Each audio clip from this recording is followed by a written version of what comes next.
જે ભણવાનું છે ધોરણ 9 ગણિત વર્ષ 18-19 પ્રકરણ 2 બહુપદીઓ.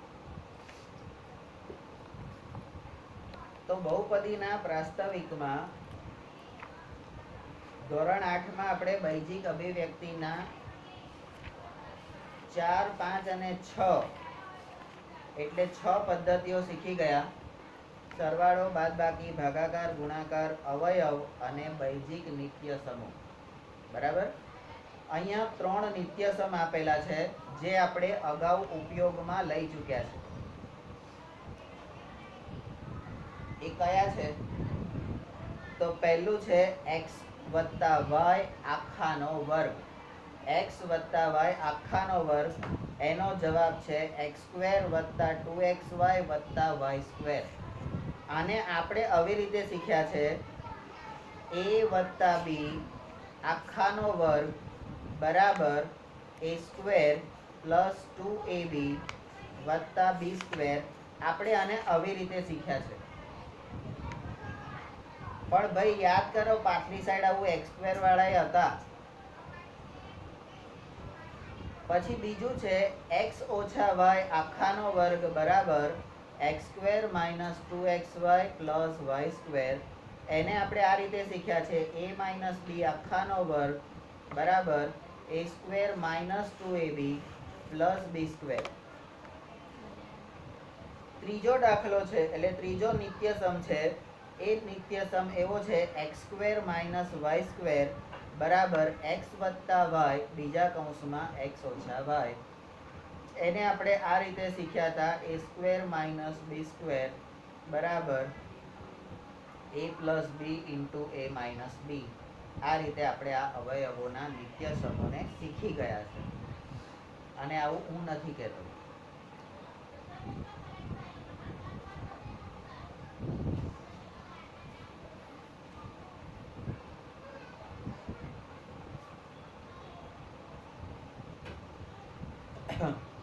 અને આ નિત્યસમો જે આપેલા છે નંબર 4, અવયવ પાડવામાં આ નિત્યસમો તેમનો એટલે આ નિત્યસમોનો ઉપયોગ કરવાનું પણ આપણે શીખી ગયા છે. અવયવ પાડવા માટે આ નિત્યસમોનો ઉપયોગ કરવાનું આપણે શીખી ગયા છે. નંબર 5, હવે એમ કે છે કે આ પ્રકરણમાં, આ પ્રકરણ એટલે ધોરણ 9માં, ધોરણ 9માં આપણે જેને બહુપદી કહીશું, જેને બહુપદી કહીશું તેવી ચોક્કસ પ્રકારની બૈજિક અભિવ્યક્તિ અને તેને સંબંધિત કેટલાક પારિભાષિક શબ્દો એની સમજૂતી મેળવીશું. એટલે અહીં આગળ આપણે બહુપદીના પ્રકરણમાં આપણે શું શીખવાનું છે? તો નંબર A, ચોક્કસ પ્રકારની બૈજિક અભિવ્યક્તિ શીખવાની છે. બી, તેને સંબંધિત કેટલાક પારિભાષિક શબ્દોની સમજૂતી મેળવવાની છે. હજી પાછું કે છે આ પ્રકરણમાં શું કરવાનું? તો આ પ્રકરણમાં એટલે કે ધોરણ 9માં હજી આપણે સી એટલે કે શેષ પ્રમેય, reminder theorem, reminder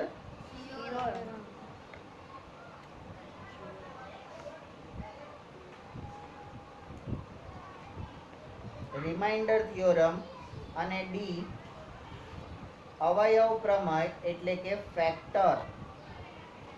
factor theorem, એનો અભ્યાસ કરીશું.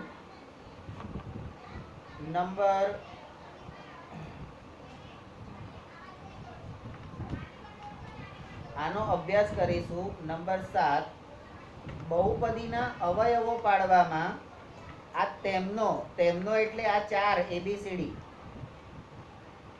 ABCD એટલે કોણ? તો કે બૈજિક અભિવ્યક્તિ, પારિભાષિક શબ્દો, શેષ પ્રમેય અને અવયવ પ્રમેયનો ઉપયોગ આપણે બહુપદીના અવયવ પાડવા માટે કરીશું. પહેલા આપણે કોનો ઉપયોગ કર્યો? તો કે નિત્યસમોનો ઉપયોગ કરતા હતા. હવે આપણે 9મા ધોરણમાં શું કરવાનું છે? તો ચોક્કસ પ્રકારની બૈજિક અભિવ્યક્તિ, એને અભિવ્યક્તિને સંબંધિત કેટલાક પારિભાષિક શબ્દો શેષ પ્રમેય અને અવયવ પ્રમેયના આધારે આપણે બહુપદીના અવયવ પાડવાના છે. એટલે આ બહુપદીના અવયવ પાડવા સહેલા નથી એવું અત્યારે તમને લાગતું હશે. અત્યારે લાગે ને? પણ ભાઈ તને કોઈ એમ પૂછે કે તારી પાસે 10 રૂપિયા હતા કઈ ગયા? તારી પાસે 10 રૂપિયા હતા એમાંથી 3 રૂપિયાની તે ચોકલેટ લીધી, 5 રૂપિયાની પાણીપુરી ખાધી, તો તારી પાસે શું રહ્યું? 2 રૂપિયા.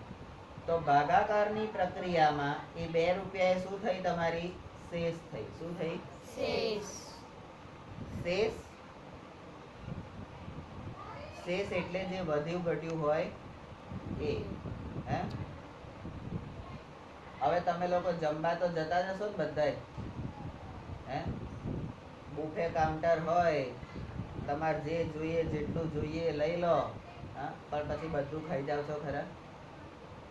અને થાળીમાં આપણે થોડુંક બાકી રાખીએ છીએ, એને શું કહીએ છીએ? ગુજરાતીમાં એવું કે આને ખાવાનું છાડ્યું. શું કે? ખાવાનું છાડ્યું, અથવા તો બાકી રાખ્યું. જો ખાધું નહીં, ખાવાનું છાડ્યું એમ. બરાબર? એટલે એ કેવા લોકો કહેવાય? જે ખાય નહીં અને કોઈને ખાવા દે નહીં. તો ભાઈ એટલું જ લેવું કે જેટલું ખાઈ શકાય. વધે એવું શું કરવા લેવું? અને પછી એ વધેલું કોણ ખાય એંઠવાડ તરીકે? કૂતરા, ગાય, બિલાડા. તું બિલાડો. તો શેષ એટલે શેષ પ્રમેય, વધેલું ઘટેલું. અવયવ પ્રમેય, ફેક્ટર થિયોરમ. હવે કોઈ પણ વસ્તુના અવયવ પાડવા એટલે સમજી જવાનું કે એના ભાગ પાડવા. એના ભાગ પાડવા. અને ભાગ એવા પાડવાના ને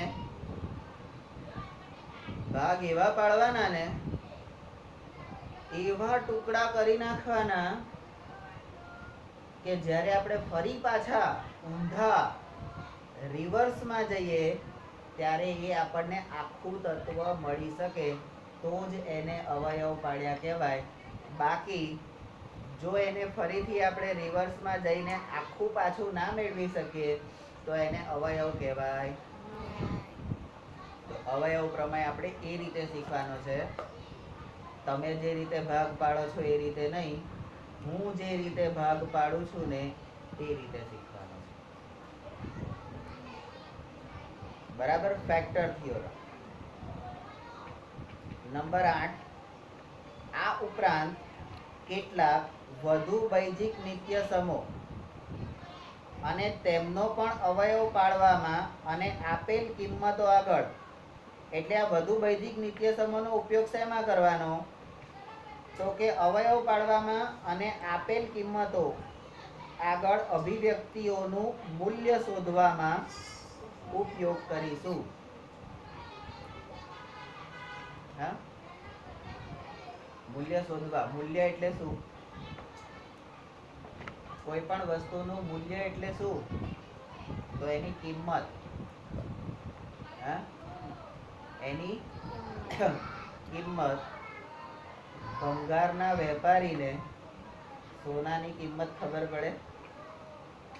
એ સામે સોનું પડ્યું હોય, ચાંદી પડી હોય, પ્લેટિનમ પડ્યું હોય, ડાયમંડ પડ્યા હોય, પણ ભંગારના વેપારી એને શું કે?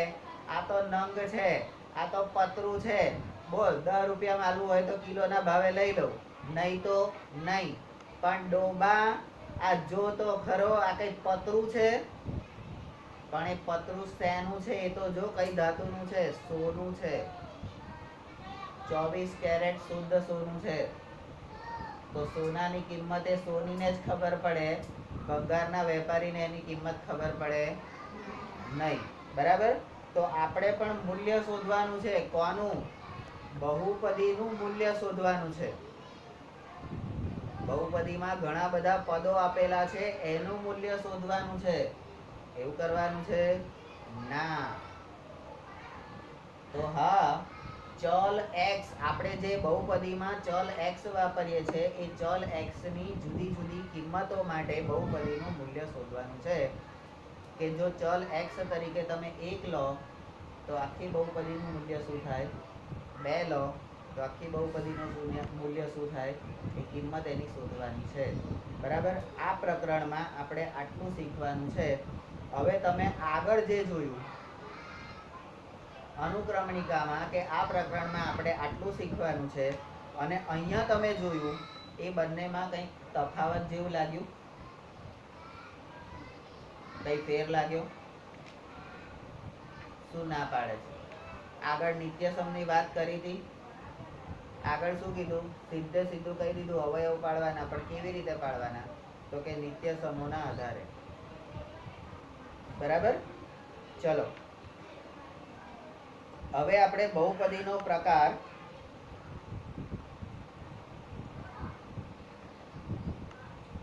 જે આપણે ભણવાનો છે, એક ચલ બહુપદી. એક ચલ બહુપદી, જેને એક જ ચલ હોય એવી બહુપદી, એ આપણે ભણવાની છે. તો ફરીથી નંબર 1, ભિન્ન કિંમતો ધારણ કરી શકે, ભિન્ન કિંમતો ધારણ કરી શકે તેવી સંજ્ઞાને ચલ કહેવામાં આવે છે. તો અહીંયા આગળ તમને શું મળ્યું? ચલની વ્યાખ્યા. તો ચલ એટલે શું? તો જે જુદી જુદી કિંમતો ધારણ કરી શકે. હવે તમને ગણિતમાં આગળ ઉપર તમે આવું શીખી ગયા છો, જ્યારે કોઈ પણ વસ્તુ ધારવાની હોય, કોઈ પણ વસ્તુ ધારવાની હોય ત્યારે આપણે શું કહેતા હતા? કે ભાઈ ધારો કે કલ્પના દીદીની ઉંમર x વર્ષ છે. ધારો કે કલ્પના દીદીની ઉંમર x વર્ષ છે અને એમના પપ્પાની ઉંમર એ y વર્ષ છે. એમના પપ્પાની ઉંમર y વર્ષ છે. તો x અને y જે આપણે ધાર્યું એ શું થયું? ચલ થયો. શું થયું? ચલ. અને એ હવે આની ઉંમર x ધારી તો એ કોઈ પણ હોઈ શકે ને, 1 થી માંડી, એટલે 1 થી માંડીને 100 સુધી, 200 સુધી, 500 સુધી કોઈ પણ કિંમત હોઈ શકે ને. તો જુદી જુદી કિંમતો ધારણ કરી શકે ને, એટલે જુદા જુદા રૂપ ધારણ કરી શકે ને. હે? તો જે લોકો જુદા જુદા રૂપ ધારણ કરી શકે એને આપણે શું કહેવાય? ઈચ્છાધારી નાગિન.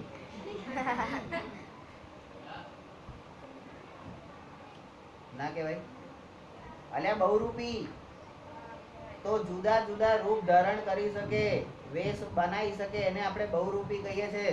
અહીંયા પણ ચલ x જે છે એ જુદી જુદી કિંમતો ધારણ કરી શકે છે, એટલા માટે એને આપણે બહુપદી કહીએ છીએ. પેલો બહુરૂપી હતો અને આ કોણ છે? બહુપદી છે. આપણે બહુપદી ભણવાનું છે. બહુરૂપી તેલવાળો થયો. બહુરૂપી તેલવાળો થયો. આપણે શું ભણવાનું છે? બહુપદી. હા, તો બહુપદીમાં મુખ્ય વસ્તુ જે જોઈએ એ ચલ છે. અને ચલ કેવો છે? તો કે જુદી જુદી કિંમત ધારણ કરી શકે છે, એને ચલ કહેવાય. હવે કોક દાડો કોઈ અજાણી છોકરી અથવા અજાણ્યા છોકરાને તમે એમ કહી જોજો કે ચલ. તમે એમ કહી જોજો કે ચલ.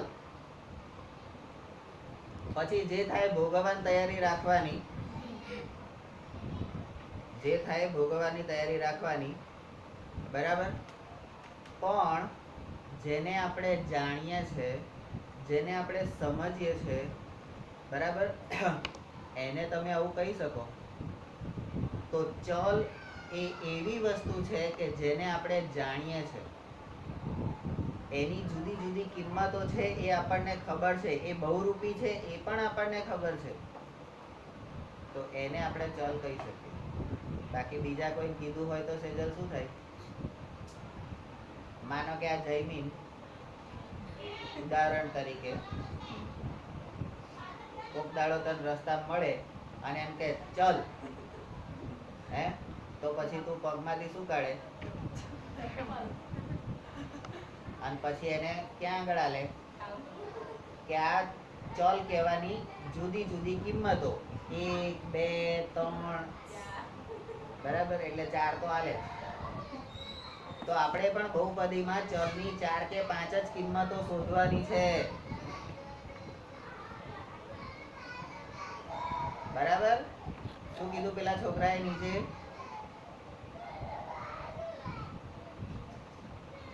મન બહાર જવા દો એમ ચલો નંબર 2 હવે ચલને એટલે ચલની વ્યાખ્યા પછી સંકેત ચલને x y અને z વગેરે સંકેતથી દર્શાવાય છે આ છે કોઈનામાં ભૂસાઈ ગયો હોય તો લખી દેવાનો નંબર 3 નોંધો કે 2x 3x -x -1/2x એ બૈજિક અભિવ્યક્તિ એટલે એલ્જિબ્રિક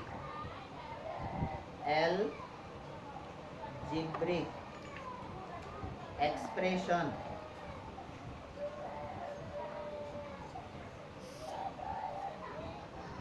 એલ્જિબ્રિક એક્સપ્રેશન એટલે કે બૈજિક અભિવ્યક્તિ છે નંબર 4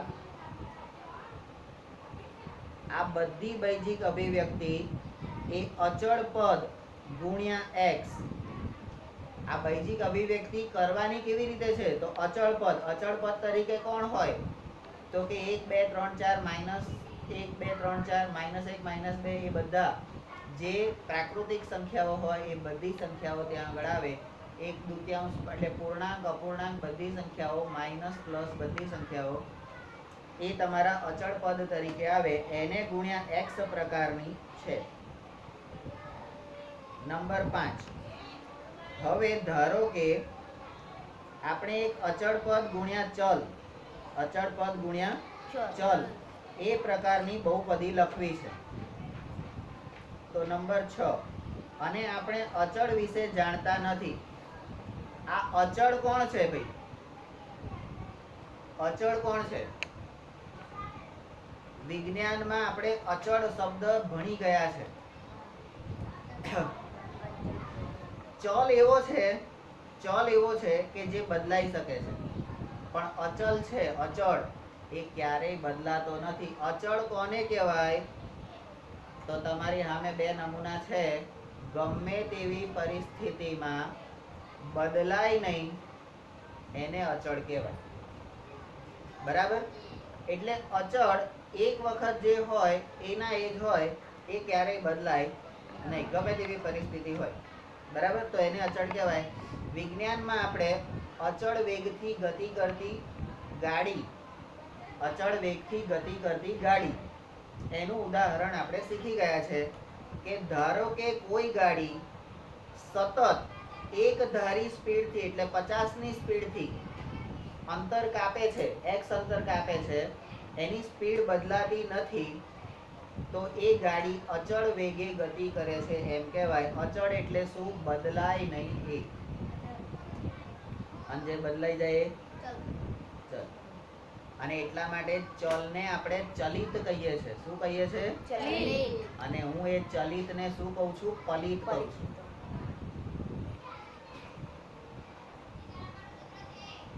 કારણ કે જુદા જુદા રૂપ અને જુદા જુદા રંગ કોણ ધારણ કરે ભાઈ ભૂત કે પલિત ભૂત પલિત એ બધા એ આખી એક કેટેગરી સમજી લો ને તો અચળ વિશે આપણે જાણતા નથી તો અચળ વિશે આપણે જાણીએ નંબર 7 અચળ કોને કહેવાય કે જે બદલાતા નથી આવા ઉદાહરણોમાં અચળને સામાન્ય રીતે ABC એટલે અચળના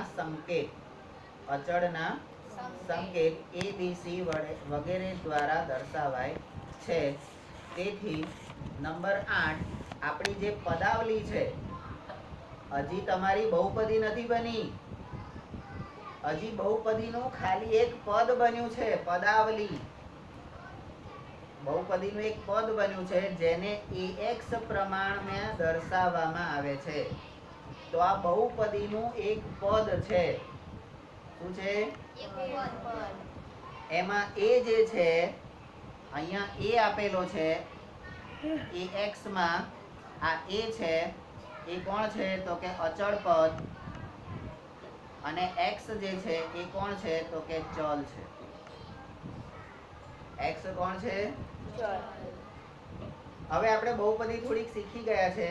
ax² + bx + c એમાં જે સહગુણકો તરીકે આપણે અચળ લેતા હતા તમે x 4 નો વર્ગ x² એવી કોઈ બહુપદી જોઈ હતી? 4 નો વર્ગ x² એવી કોઈ બહુપદી જોઈ હતી? ના. 4x² એવી બહુપદી જોઈ હશે. એટલે તમે વિચારો કે અચળ પદ જે છે 4 તો એ 4 જ રહે છે. x² હોય x હોય કે x0 હોય. એટલે અચળ ક્યારેય બદલાતું નથી. તો અહીંયા અચળને સંકેતમાં abc દ્વારા દર્શાવવામાં આવે છે. નંબર 9 આમ છતાં હજી પાછો સંતોષ નથી થયો. આટલું સમજાયા પછી એક ચલ બહુપદીનું આટલું સરળ ભાષામાં સમજાયા પછી હજી સંતોષ નહીં થયો તો કે વાંધો નહીં. આમ છતાં અચળ અને ચલને દર્શાવવા માટે દર્શાવતા સંકેતો વચ્ચે તફાવત હોય છે. નંબર 10 કોઈ એક સ્થિતિમાં અચળની કિંમત એક સરખી જળવાઈ રહે છે. જો આવી ગયું અચળ એટલે શું ખબર પડી ગઈ ને? અચળની કિંમત જળવાઈ રહે છે, ક્યારેય બદલાતી નથી. અને આવું હું નહીં કહેતો, મારી પર ખોટો આરોપ નહીં લગાવવાનો, બરાબર? આ ગણિત વાળા કહે છે ને વિજ્ઞાન વાળા કહે છે, તો હું કોણ છું? ગણિત વિજ્ઞાન વાળો જ છું ને. તો એમાં હું કહું તો એમાં ખોટું શું છે? પણ હું કહું તો ખોટું. આ લોકો કે પેલું શું કે ગણિત વિજ્ઞાન વાળા કે તો એ લીલા, હું કહું તો કે ભવાઈ.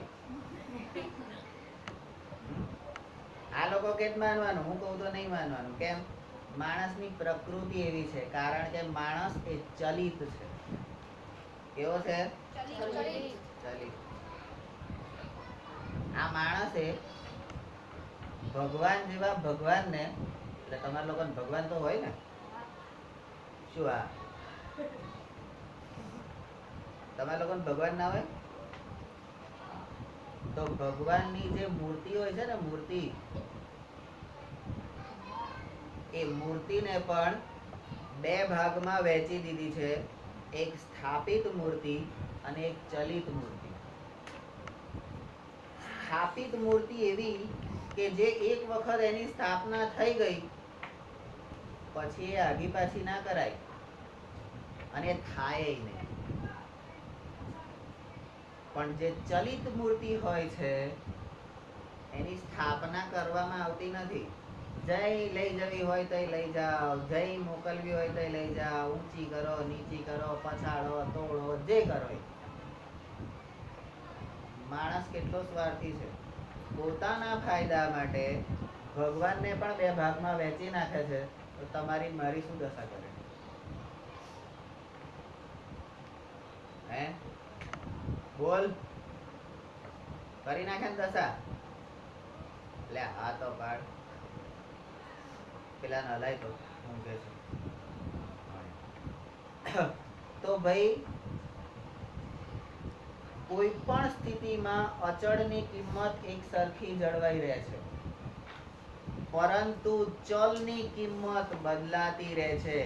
આવું નહીં કેતો અજય, અંદર જો વાંચ, દોડા ફાટ, લખેલું છે અંદર, બોલ. અલ્યા બોલ, ક્યાં આવ્યું એને ખબર જ નથી. એ ચોપડીમાં છે જ નહીં. એને લાફો મારી બતાય એને કે કઈ જગ્યાએ છે.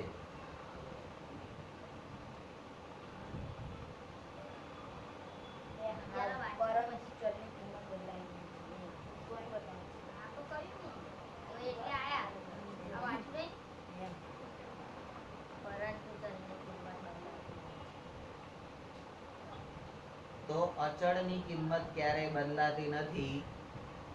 આ બધા અમારા અચળ છે અને તમે બધા અમારા ચલ છે. પડે પડે બદલાઈ જાવ ને, તાર મોઢાના રંગ 10 મિનિટમાં 3 વખત બદલાઈ જાય. જો છે ને, જો જો તો એ ચલ છે, બરાબર. ચલો નંબર 11. હવે ચલ અને અચળ ખબર પડી ગઈ. ચલ અને અચળ ખબર પડી ગઈ. સો નલ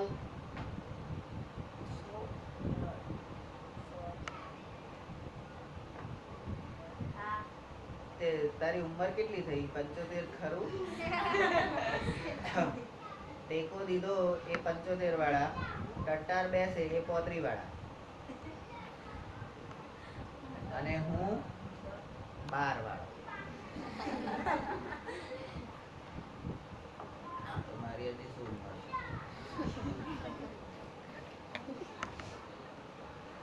હવે 3 એકમ બાજુ વાળા. હવે જો બહુપદીને અહીંયા મસ્ત રીતે સમજાય છે. આટલી સરસ આજ પહેલા ક્યારેય બહુપદીને સમજાઈ નથી. 3 એકમ બાજુ વાળા. 3 એકમ એટલે માપ. એકમ એટલે અને માપ એટલે સેન્ટીમીટર કે મીટર કે એવું. તો 3 એકમ બાજુ વાળા ચોરસનો વિચાર કરો. બરાબર. આપણે તો ચોરસનો કોઈ દાડો વિચાર કરીએ, આપણે તો ગોળનો જ વિચાર કરીએ હંમેશા. કારણ કે આપણને સીધી વાતો કરવામાં રસ જ નથી, ગોળ ગોળ વાતો કરવામાં જ રસ છે. એટલે આપણે ચોરસનો વિચાર ના કરીએ. પણ હવે ફરજિયાત ચોરસનો વિચાર કરવાનો છે, કારણ કે કેટલાક લોકો સીધી વાતો કરવામાં માનતા હોય છે. ગોળ ગોળ વાતોમાં અમને રસ નથી. અને આ ચોરસ જે છે, ધોરણ 6થા ધોરણ કે 5મા ધોરણમાં આ ચોરસ તમે ભણી ગયા છો. તો એ ચોરસની પાછી શું આવે? તો કે પરિમિતિ. ચોરસની પરિમિતિ. તો ચોરસની પરિમિતિ કેટલી થશે? તો કે લંબાઈ વત્તા પહોળાઈ. લંબાઈ વત્તા પહોળાઈ. બરાબર. એવી રીતે થશે. બબાલ કરશે આવનાર. ચલો નંબર સારું. ચલો અંદર આગળ આવે છે. તમે જાણો છો કે ચાર બાજુઓના માપના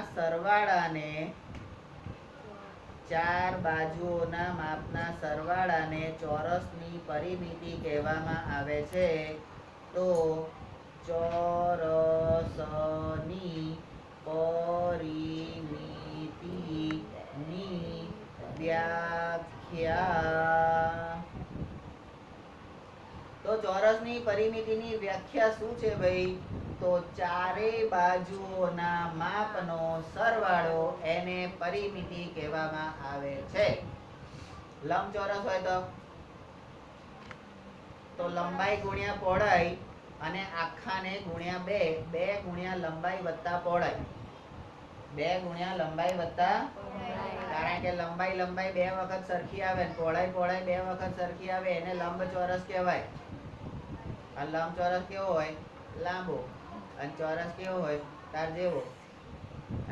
આને ઉભો કરીને આમ દોરો ને તો ચોરસ જ દોરાય. બોલ, શરત મારવી છે શરત. હેડ ઉભો થા, તને દોરીએ. હેડ કલર લઈ આવો લા વ્હાઈટ. ના, આપણે તો પાકો કલર મારવાનો, ફરી જાય જ નહીં. ચલો નંબર 14. અહીંયા દરેક બાજુની લંબાઈ 3 એકમ છે. નંબર 15. તેથી તેની પરિમિતિ 4 બાજુઓ. આ 4 છે એ બાજુઓ અને 3 જે છે એ એકમ એટલે કે માપ. એકમ એટલે માપ. તો 4 ગુણ્યા 3 બરાબર 12 એકમ થાય. નંબર 16. હવે જો ચોરસની એક બાજુનું માપ 10 એકમ હોય. હવે આ બીજો દાખલો આવ્યો. પહેલા કીધું કે ચોરસની બાજુ 3 એકમ વાળી છે. હવે કે એક બાજુનું માપ 10 એકમ હોય તો એની પરિમિતિ કેટલી થશે? તો કે 4 ગુણ્યા 10. 4 ગુણ્યા 10, કારણ કે ચોરસની તો ચારે બાજુ સરખી જ હોય ને, બધી કઈ તમારી જેવી થોડી હોય. ચોરસની ચારે બાજુ સરખી હોય. એક 3 સેન્ટીમીટરની, એક 2 સેન્ટીમીટરની, એક 10 સેન્ટીમીટરની, એક 12 સેન્ટીમીટરની, એવી અલગ અલગ ના હોય. એને ચોરસ કહેવાય? શું કહેવાય? ચતુષ્કોણ કહેવાય. ચોરસ ના કહેવાય. ચોરસ એટલે બધી બાજુ કેવી ભાઈ? હા. તો 10 એકમ બાજુ હોય તો એની પરિમિતિ કેટલી થશે? તો કે 17. પરિમિતિ 4 ગુણ્યા 10. 4 એટલે શું? બાજુ. અને 10 એટલે એકમ. 4 ગુણ્યા 10 એટલે 40 એકમ થશે. નંબર 18. જો ચોરસની એક બાજુનું માપ હવે x એકમ ચલ વાળું આવ્યું. x એકમ હોય તો શું થાય? તો એની પરિમિતિ 4x એકમ થાય. હા, તમે જુઓ કેટલી સરળતાથી તમને આંકડાની માયાજાળમાંથી ચલમાં લઈ જાય છે. તમે 5મા ધોરણમાં આવી રીતે પરિમિતિ શોધવાનું શીખી ગયા છો.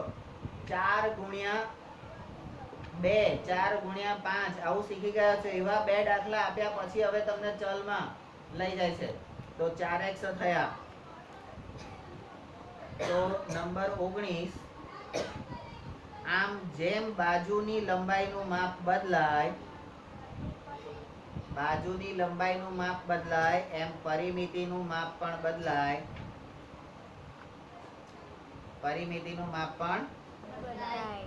તો બાલ મંદિરમાં ભણતા હોય અને 9મા ધોરણમાં ભણતા હોય તો બાલ મંદિરની પરિસ્થિતિ 9મા ધોરણની પરિસ્થિતિ બદલાય કે નહીં? હે? બાલ મંદિરમાં કોક આપણને કશું કરી આલે, હે? અને 9માં આપણે જાતે કરવું પડે. બરાબર? બાલ મંદિરમાં કોક એમ કે એવું કોક કરી આલે. અને 9માં કોઈ કરી આલે? ચલ ઉભો થા, જા જઈને કરી આય તો એવું કે ને.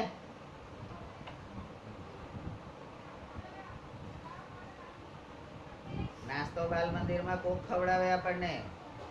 અત્યારે 9માં કોઈ કહે છે કે લે ખા, હે? અને ભૂલે ચૂકે કોક ખવડાવે તો કેટલા ખરાબ લોકો છે, હે? આ સ્કૂલમાં તો આવું કરે છે, એકબીજાને ખવડાવે છે. બોલો, વાંધા પાડનારા અનેક હોય. નંબર 20. હવે તમે ચોરસ PQRS નું ક્ષેત્રફળ શોધી શકો? ભાઈ એક વખત આવી પરિમિતિ, એક વખત આવી કોની? એવું મોટેથી બોલને, એમાં કઈ તારે ગભરાવાની કઈ જરૂર છે? હવે કે છે ચોરસનું ક્ષેત્રફળ શોધો. હવે શું કરવાનું? ચોરસનું ક્ષેત્રફળ શોધો. તો કેવી રીતે શોધવાનું? તો કે 21 નંબરમાં જુઓ, x ગુણ્યા x, x ગુણ્યા x. હવે x ને તમે 2 વખત ગુણો તો x ની 1 ઘાત ગુણ્યા x ની 1 ઘાત. હવે ઘાત અને ઘાતાંકના નિયમો અહીંયા લાગુ પડે. આધાર સરખો હોય તો ઘાતોનો સરવાળો થાય. એટલે બરાબર વચ્ચેનું સ્ટેપ હું મૂકું છું. x⁻1 + 1 બરાબર x² થાય. ગુરુજી જ્યારે ઘાત અને ઘાતાંક તમે ભણાવતા હતા ને ત્યારે અમને સમજણ નથી પડી, પણ હવે સમજણ પડી ગઈ કે આધાર સરખો હોય તો ઘાતોનો સરવાળો થાય. પણ ભાઈ આધાર તો સરખો હોવો જોઈએ ને. અહીં તો પેલા આધાર વગરના લોટા છે. ઓમ ટપલી મારો તો ઓમ ગબડે ને ઓમ ટપલી મારો તો ઓમ ગબડે. એને કેવા કહેવાય ભાઈ? એવા લોટાને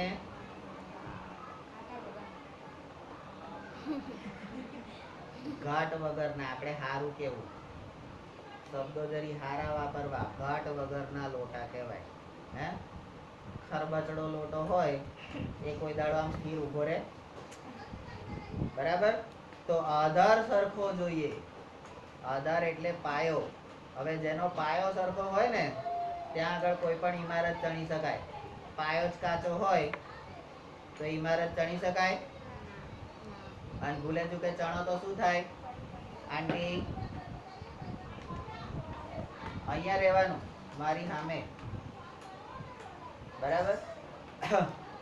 તમને ગમે કે ના ગમે તમારે મને સહન કરવાનો જ છે. બરાબર? મારું થોબડું જોયા વગર તમને ચાલવાનું નથી. અને એવું હોય હું કાલથી દુપટ્ટો પહેરીને આવું. પેલા નહીં આમ બુઢિયા જેવા બોધીને બધી આજકાલની પેલી છોડીઓ ફરતી હે, આંખો સિવાય કશું દેખાય નહીં ને એમાં આંખો ઘણી તો ના દેખાય, કાળા ચશ્મા પહેરેલા હોય અને પાછા આ અજીત જોવે એમ કે એ કારી કારી નૈનન કે એ કારી કારી નૈનન કે પણ કારી દેખાય, અંદર કઈ દેખાય તો ને. તો આપણે ચોરસનું ક્ષેત્રફળ ભણીએ છીએ. ચોરસના ક્ષેત્રફળમાં આધાર સરખો હોય તો ઘાતોનો સરવાળો થાય. એટલે x ગુણ્યા x, x એટલે લંબાઈ, x એટલે પહોળાઈ, લંબાઈ ગુણ્યા પહોળાઈ. અહીંયા x ગુણ્યા x એટલે શું કર્યું? તો કે લંબાઈ ગુણ્યા પહોળાઈ. આ લંબાઈ ગુણ્યા પહોળાઈ એ શું છે? તો ચોરસ નું ક્ષેત્રફળનું સૂત્ર છે. ચોરસનું ક્ષેત્રફળ લંબાઈ ગુણ્યા પહોળાઈ. બરાબર? x² ચોરસ એકમ થાય છે. નંબર 22 x² એ બૈજિક અભિવ્યક્તિ છે. હવે x નો વર્ગ એ બૈજિક અભિવ્યક્તિમાં આવી ગયો. અહીંયા તમને કીધું કે તમારે આ પ્રકરણમાં ચોક્કસ પ્રકારની બૈજિક અભિવ્યક્તિ શીખવાની છે. ચોક્કસ પ્રકારની એટલે પહેલું શીખી ગયા ને, ચોક્કસ પ્રકારની બૈજિક અભિવ્યક્તિ. તો x² એ બૈજિક અભિવ્યક્તિ છે. તો ચોક્કસ પ્રકારની થઈ ગઈ ને, ચલ x ની 2 ઘાત વાળી અભિવ્યક્તિ. ચલ x ની 2 ઘાત વાળી અભિવ્યક્તિ. હવે નંબર 23 તમે 2x x² + 2x x નો ઘન -x² + 4x + 7 જેવી બીજી બૈજિક અભિવ્યક્તિઓથી પરિચિત હશો. તમે પરિચિત, અમુક લોકોથી તો તમે પરિચિત જ હોય ને. આ ક્લાસમાં તું કેટલાને ઓળખે? પૂરેપૂરી રીતે ઓળખતો હોય એવાના જ નામ દેજે. આડાવડા કોઈ નામ દેતો નહીં, લાભમાં દે. હે? હા. કલ્પના દીદી, કેતન. આ કેતન આજકાલનું આયેલું, એને તું ઓળખે? હે? આની અંદરના લક્ષણો, રાસાયણિક લક્ષણો તને ખબર છે? ખાલી ભૌતિક લક્ષણો જોઈને આપણે એની સામે થઈ જઈએ છે, આકર્ષાઈ જઈએ છે. પણ રાસાયણિક લક્ષણો ખબર છે તને એના? તો શું ઓળખે છે એમ કે છે. મેં એટલે જ કીધું જેને ઓળખતો એનું નામ દે છે મારી. તો ભાઈ કેટલીક બૈજિક અભિવ્યક્તિઓથી આપણે પરિચિત હોઈએ છીએ, કેટલાકથી આપણે અપરિચિત, જોડે રહેવા છતાં આપણે અપરિચિત હોય છે. ઉદાહરણ તરીકે અજય, મને એવું હતું કે એ આપણે જે નક્કી કર્યું છે કે ભાઈ ભણવામાં ધ્યાન આપવું, હું જ્યારે ચોપડીનું વાક્ય બોલતો હોય ત્યારે ચોપડીમાં જોઉં અને જ્યારે હું સમજાવતો હોય ત્યારે મારી બાજુમાં જ જોઉં. બરાબર? તો એ ઊંધું જ કરે છે, એ અચળ છે. અહીંયા નહીં જોતો એટલે બદલાતો નથી, એ સતત મારી સામે જ જોયા કરે છે, એટલે અચળ છે. કેવો છે? અચળ. તો અચળ છે તો સારું ને, પણ એના માટે નથી સારું. એણે શું કરવાનું છે? એણે બદલાતું રહેવાનું છે. તારે અંદર બહાર કરવાનું. રેલવે સ્ટેશન ઉપર જઈને જે કરે છે એ જ તારે ચોપડીમાં કરવાનું છે. ચલો ભાઈ, અંદર બહાર, અંદર બહાર, અંદર બહાર, અંદર બહાર. અંદર મારા 10, અંદર મારા 10. તો કે બોલો, અંદર માં 10, તો કે ના આયા, 10 મારા, તારા ગયા. માનો કે અંદર માં આયા, તો કે 10 ના 20 તારા, મારા ગયા. જે અંદર બહાર કરવાનું છે એ જ અહીંયા કરવાનું છે. પણ અહીંયા સમજણની અંદર બહાર છે, તો જરીક સમજવાનું છે. ધ્યાન રાખો, બધી વસ્તુ સમજ પડશે. નહીં ધ્યાન રાખો, કશી સમજણ નહીં પડે. અને પછી છેવટે ઠીકરું તો મારા માથે જ ફૂટવાનું. આ પેલા નીરવ ગુરુજી માલા દીદી જોડે ભણતા હતા ને ત્યાં સુધી કોઈ પ્રોબ્લેમ નતો. જ્યારથી આ નીરવ ગુરુજી જોડે ભણવાનું થયું છે ને ત્યારથી અમારા છોકરાનું ભણતર બગડ્યું છે. તો ભાઈ જેવા જોડે રો એવા થાવ. પેલા માલા દીદી સારા માણસ હતા તો તમે સારા થાવ. હે, નીરવ ગુરુજી ખરાબ છે તો તમે ખરાબ થાવ. જેવા જોડે આપણે કહીએ ને જેવા જોડે રહીએ એવા થઈએ. હે, અને પછી નાચીએ તાતા થયા. બરાબર? ચલો નંબર 24 આપણે નોંધીએ. આપણે તો ભાઈ પરિચિત હોઈએ ને તો પણ હવે નોંધવું પડે. ઓળખતા હોઈએ તોય નોંધ કરવી પડે. તો નોંધવાનું છે, બધી જ બૈજિક અભિવ્યક્તિઓના ચલના ઘાતાંક એક કોણ હોય છે ભાઈ? અંદર પૂર્ણાંક લખેલું છે. પૂર્ણાંક લખેલું છે. હા, તો પૂર્ણ સંખ્યા એટલે કયો ગણ આવે મારી માતા? પેલો અલી પેલો Z. કયો આવે? હવે આ આપણને કેમ ના આવડ્યું ખબર છે? જ્યારે સંખ્યા પદ્ધતિનું ચેપ્ટર આપણે સોફ્ટવેરમાં ને એમાં જોતા હતા ને ત્યારે આપણે એમાં ધ્યાન નતું રાખ્યું. બરાબર? હા, જોવાનું જ છે ને ખાલી.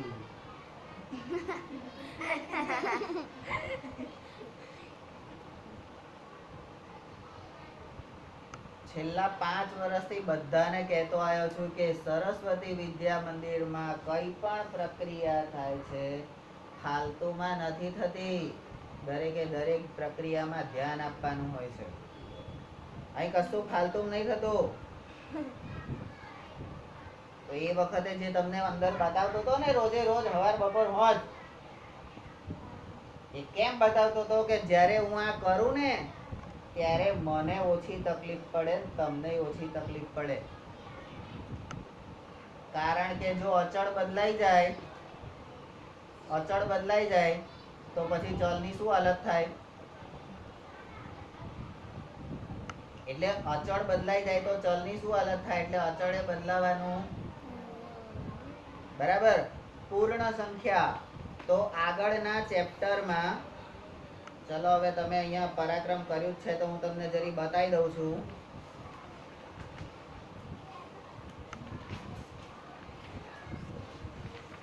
જુઓ, પ્રાકૃતિક સંખ્યાને n કહેવાય, પૂર્ણ સંખ્યાને w કહેવાય, પૂર્ણ સંખ્યાને પૂર્ણાંક સંખ્યાને z કહેવાય, હા, અને સમય સંખ્યાને q કહેવાય, અને વાસ્તવિક સંખ્યાને r કહેવાય. તો આપણે પૂર્ણ સંખ્યા આવી હોલ નંબર. આ હોલ નંબર ની અંદર 0 એટલે 0 1 2 3 4 5 6 7 8 બરાબર, એને હોલ નંબર કહેવાય. કારણ કે શૂન્ય સિવાયની કોઈ પણ સંખ્યાને પૂર્ણ કહેવાય. અને તમે બધા જો સંખ્યાઓ હોય, પોતાની જાતને બહુ હોશિયાર માનતા હોય, એટલે તમે બધા સંખ્યાઓ હોય તો હું 0 છું અને 0 સિવાય તમારી કોઈ વેલ્યુ નથી. બોલ, હું આગળ મુકાઈ જાઉં તો તારી ઘટી જાય વેલ્યુ. હો, શું વેલ્યુ? અને જો હું પાછળ જતો રહું બેકિંગમાં, તું આગળ વાળું તારી પાછળ બેઠો છું તો તારી વેલ્યુ વધી જાય. 0 1 તો કિંમત 1, 1 0 તો કિંમત 10. વેલ્યુ વધી ગઈ ને? તો હવે તમે વિચારો અને નક્કી કરો કે મારે તમારી આગળ રહેવું કે પાછળ રહેવું. કે બાજુમાં રહેવું? અમારી બાજુમાં બાજુમાં રહેવું તો તમારી વેલ્યુ વધઘટ નહીં થાય? ચાલશે. ચાલશે? ગોપ તમારા.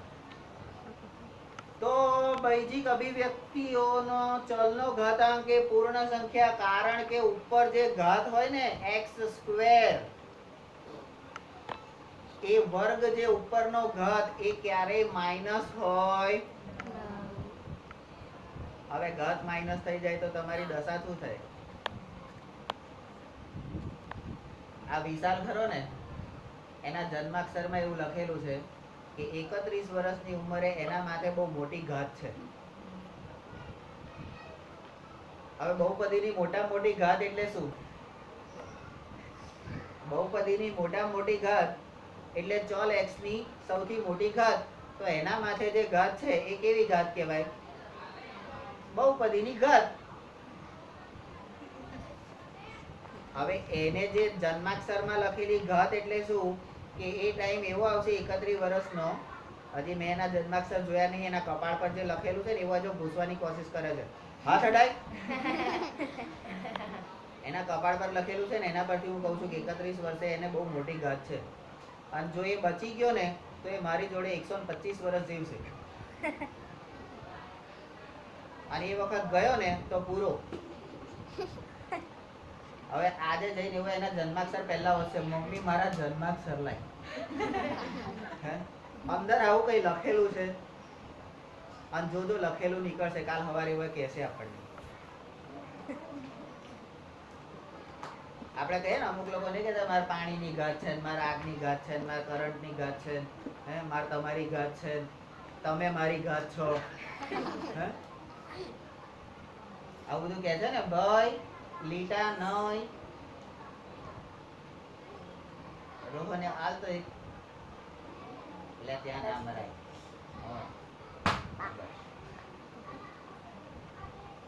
તો નંબર હવે આવે છે 25.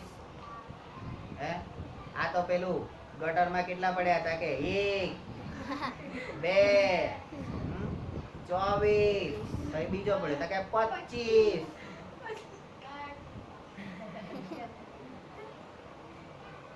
અહીંયા આપણે એવું નથી કરવાનું. આ નંબરિંગ આપણે એટલા માટે કરીએ છીએ કે આ નંબરને જ્યારે તમે સીધી લીટીમાં વ્યવસ્થિત ગોઠવશો ત્યારે એમાંથી તમને તમારા ભણવાના જે મુદ્દાઓ છે એ મુદ્દા મળશે અને એમાંથી તમારે એટલા મુદ્દા જ યાદ રાખવાના છે થિયરીમાં. બીજી આડી અવડી વાતો યાદ નહીં રાખવાની હોતી, પણ અહીંયા તો આડી અવડી વાતો યાદ રાખે છે, મૂળ ભણવાનું જતું રહે છે. ચલી પલી અને કલી. તો આ પ્રકારની અભિવ્યક્તિઓને એક ચલ વાળી બહુપદી કહે છે. બોલો સત્યનારાયણ દેવ કી જય. આપણો જે ટોપિક હતો એક ચલ બહુપદી, એની વ્યાખ્યા અહીં આગળ આવી. એક ચલ બહુપદી, એક ચલ બહુપદીની વ્યાખ્યા અહીંયા આલે આ સીધી રીતે કહી દીધું હોય તો આટલી બધી મગજમારી કરવાની રહે જ મારે. પણ આ તો ગણિત વાળા વિજ્ઞાન વાળા સુધરે નહીં. તમને સીધી રીતે કોઈ વસ્તુ આપી દે ને તો એની વેલ્યુ એ ના હોય. સાલું મેં ભૂલ કરી કે મેં બધાને સીધી રીતે વસ્તુ આપી દીધી.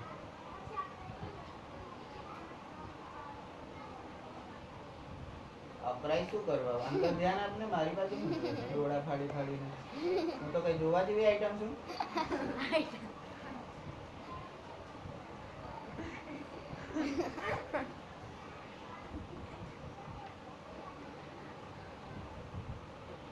નંબર 26. હવે એક ચલ બહુપદીની વ્યાખ્યા આવી ગઈ ને ભાઈ, કે પૂર્ણ સંખ્યાઓ વાળા ઘાતાંક ધરાવતી એક ચલ વાળી બૈજિક અભિવ્યક્તિને એક ચલ બહુપદી કહેવામાં આવે છે. હવે એવું કહે છે કે ઉપરના ઉદાહરણમાં, એટલે ઉપર જે ઉદાહરણ આપ્યું જો ઉપર, હવે આપણે ઉપર જોઈએ તો ઉદાહરણ જ કહેવાય ને. હે ઉપરના ઉદાહરણમાં x એ ચલ છે. નંબર 27 ઉદાહરણ તરીકે હવે આ એક ચલ બહુપદીનું ઉદાહરણ આપે છે અહીંયા. બરાબર, વ્યાખ્યા ઉદાહરણ કયું છે? તો કે x નો ઘન ઓછા x² વત્તા 4x વત્તા 7 એ ચલ x વાળી બહુપદી છે. કારણ કે અહીંયા આગળ ચલ x ના કેટલા બધા પદ છે? 1 2 3 પદ છે. 3 પદ છે. તો એક કરતા વધારે હોય, એક કરતા વધારે હોય તો એને બહુપદી કહેવાય. કહેવાય? હા. નંબર 28 તે જ પ્રમાણે એટલે એવી રીતે 3y નો વર્ગ વત્તા 5y એ y ચલ વાળી બહુપદી છે. અને નંબર 29 t² વત્તા 4 એ t ચલ વાળી બહુપદી છે. એટલે અહીંયા આગળ ચલના સંકેતો x y અને t છે. અલે ABCD નો કોઈ પણ અક્ષર લેવાય ચલ, કારણ કે એ બધા શું છે? વ્યંજન છે. શું છે? વ્યંજન. ખાવા વાળા. ABCD ના બધા અક્ષર વ્યંજન છે. હે આમાં તમે a u u i u કરી શકો? a e o u i આ પાંચ સ્વરનો આમાં સમાવેશ કરી શકો? કેમ ના કરાય? ના કેમ કરાય? એમ કે કરવો હોય તો થાય, પણ ના થાય અલ્યા. કારણ કે જે પાછળના પૂછડા હોય ને એ જ ચલિત હોય. પહેલી બેન્ચ વાળા કોઈ દાડો ચલિત હોય? ક્લાસમાં જે પહેલી બેન્ચે બેસતા હોય એ છોકરા ક્યારે ફેલ થયા હોય એવું સાંભળ્યું? અમારે ત્યાં તો એવું થાય, પહેલી બેન્ચ વાળા ફેલ થાય. માંડ પાસ કરવા પડે, જેમ તેમ ભેર. બરાબર. તો નંબર 30 બહુપદી x² વત્તા 2x માં x² અને x એ બહુપદી x² વત્તા 2x માં x² વત્તા 2x એ બહુપદી x² વત્તા 2x માં x² અને 2x એ બહુપદીના પદો છે. તો અહીંયા પદ એટલે શું? બહુપદીના પદ. બહુપદીના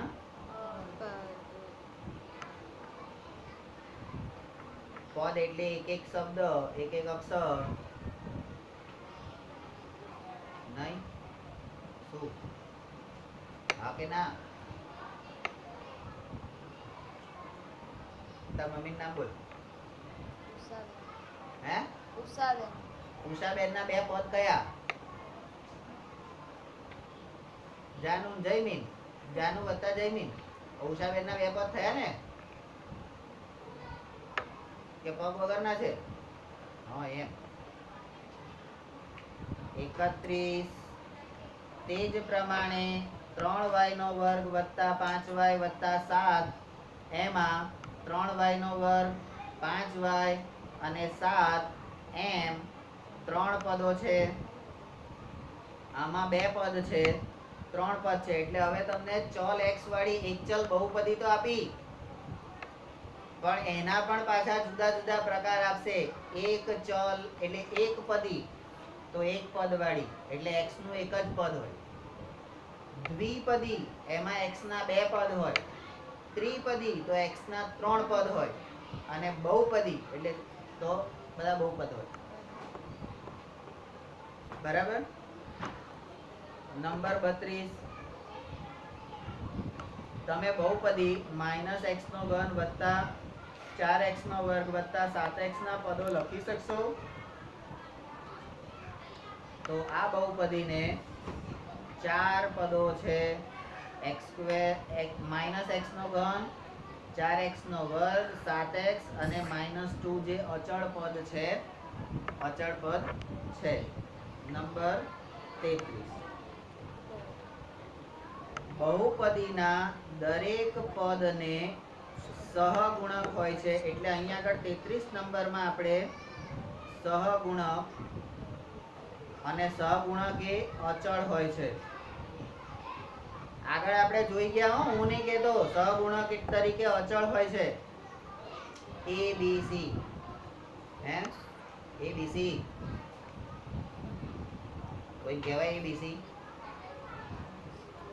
સીધા જેલમાં લઈ જાય. બોલે તું કે બોલતા નહીં હો. હા, તો સહગુણકો હોય છે નંબર 34.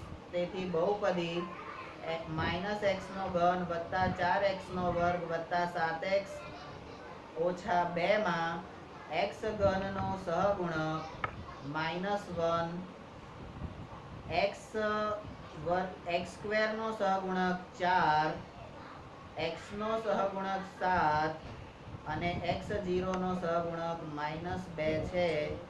યાદ છે ને? 8મા ધોરણનું યાદ છે ને? ઘાત અને ઘાતાંકમાં x ની 0 ઘાત બરાબર 1. આ શું છે? નિયમ છે. શું છે? નિયમ. હા. હવે x² - x વત્તા 7 માં x નો સહગુણક શું છે? તો x નો સહગુણક -1 છે એવું તમે કહી શકશો. જવાબ અહીંયા છે. હવે ધીમે ધીમે તમને સહગુણકો ખબર પડવા માંડી.